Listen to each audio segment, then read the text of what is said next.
Hola, hola, ¿qué tal mi gente? Sean todos bienvenidos a otro nuevo video. En este caso, he visto que un par de gente me han pedido que le traiga la NBA 2K16. Me lo pidió este pana, este otro, y le estaré trayendo lo que me pidieron. Sin más nada que decirle, vamos a iniciar con esto. Siempre recuerden que el link de los juegos que yo siempre dejo están aquí abajo en el comentario fijado o en la descripción.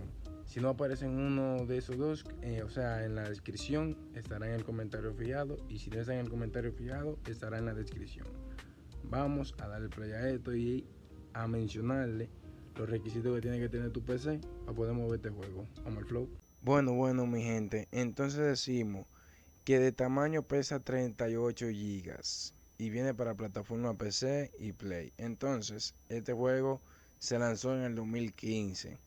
Entonces, vamos a darte la característica que tiene que tener tu PC para mover este juego. No son muchas, pero tienes que tener una gráfica un poquito más o menos, con una de 2 gigas te va excelente. Tiene que tener 4 gigas de RAM, que es muy difícil la PC que no tenga más de 4 gigas de RAM.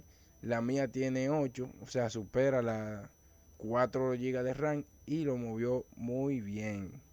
Entonces tiene que tener de disco duro 50 gigas de espacio libre. Si no cuentas con esto, el juego no se te va a instalar por tema de seguridad. Debes de revisar que tenga más de 50 gigas libre en tu disco duro.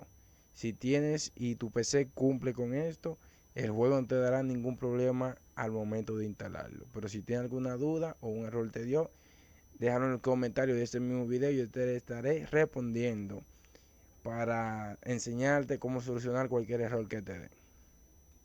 Te dejo con un gameplay de un partido de este juego para que te adaptes a una idea de cómo es este juego si no lo sabes. Y si lo sabes, espero que te disfrutes este gameplay de este juego. Nos vemos en un próximo video y no olvides suscribirte y activar la campanita de notificaciones y dejar tu like en este video.